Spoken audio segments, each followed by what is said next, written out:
बिस्मिल्लाहिर्रहमानिर्रहीम। इय्याका नअबुदु व इय्याका नस्तईन।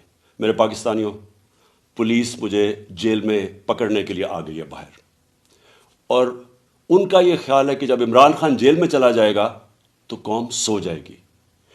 आपने इनको गलत साबित करना है। आपने ये साबित करना है कि ये जिंदा कौम है, ये मोहम्मद मुस्तफ़ा नबी सल्लल्लाहु अलैहि वसल्लम की उम्मत है, ये ला इलाहा इल्लल्लाह के नारे के ऊपर बनने वाली कौम है। आपने अपने हकूक़ के लिए, हकीकी आज़ादी के लिए आपने जद्दोजहद करनी और निकलना है बाहर। देखिए, इमरान खान को अल्लाह ने सब कुछ दे चुका है। मैं आपकी ये जंग लड़ रहा हूँ, मैं तो अपनी सारी ज़िंदगी जंग लड़ी और लड़ता रहूँगा, लेकिन अगर मुझे कुछ होता है या जेल में जाता हूँ, ये मार देते हैं, तो आपने ये साबित करना है कि इमरान खान के बग़ैर भी ये कौम जद्दोजहद करेगी, और ये बदतरीन ग़ुलामी इन चोरों की, और ये जो एक आदमी फैसले कर रहा है इस मुल्क के, ये कभी आप कबूल नहीं करेंगे। पाकिस्तान जिंदाबाद। तशद्दुद मत करें, बिल फॉर आंसू गैस बंद करें, वाटर कैनन्स बंद करें और ये तशद्दुद बंद करें। मैं आया हूं समझने के लिए कि आपका मकसद क्या है।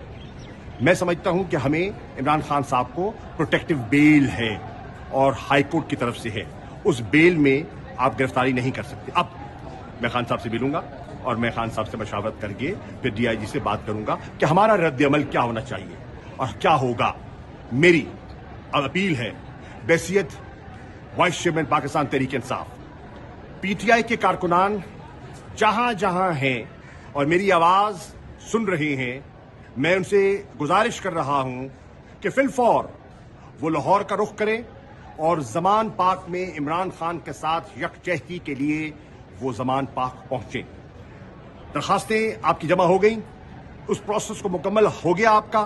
फिलफौर तमाम कारकुनान, तमाम ओहदेदारान, तमाम एस्पिरेंट्स, जो टिकट होल्डर्स, साबका एमएलएज, एमपीएस, सेनेटर्स से मैं अपील कर रहा हूं, दरखास्त कर रहा हूं कि सब मसरूफियात को तर्क करके वो जमान पाक फिलफौर पहुंचे।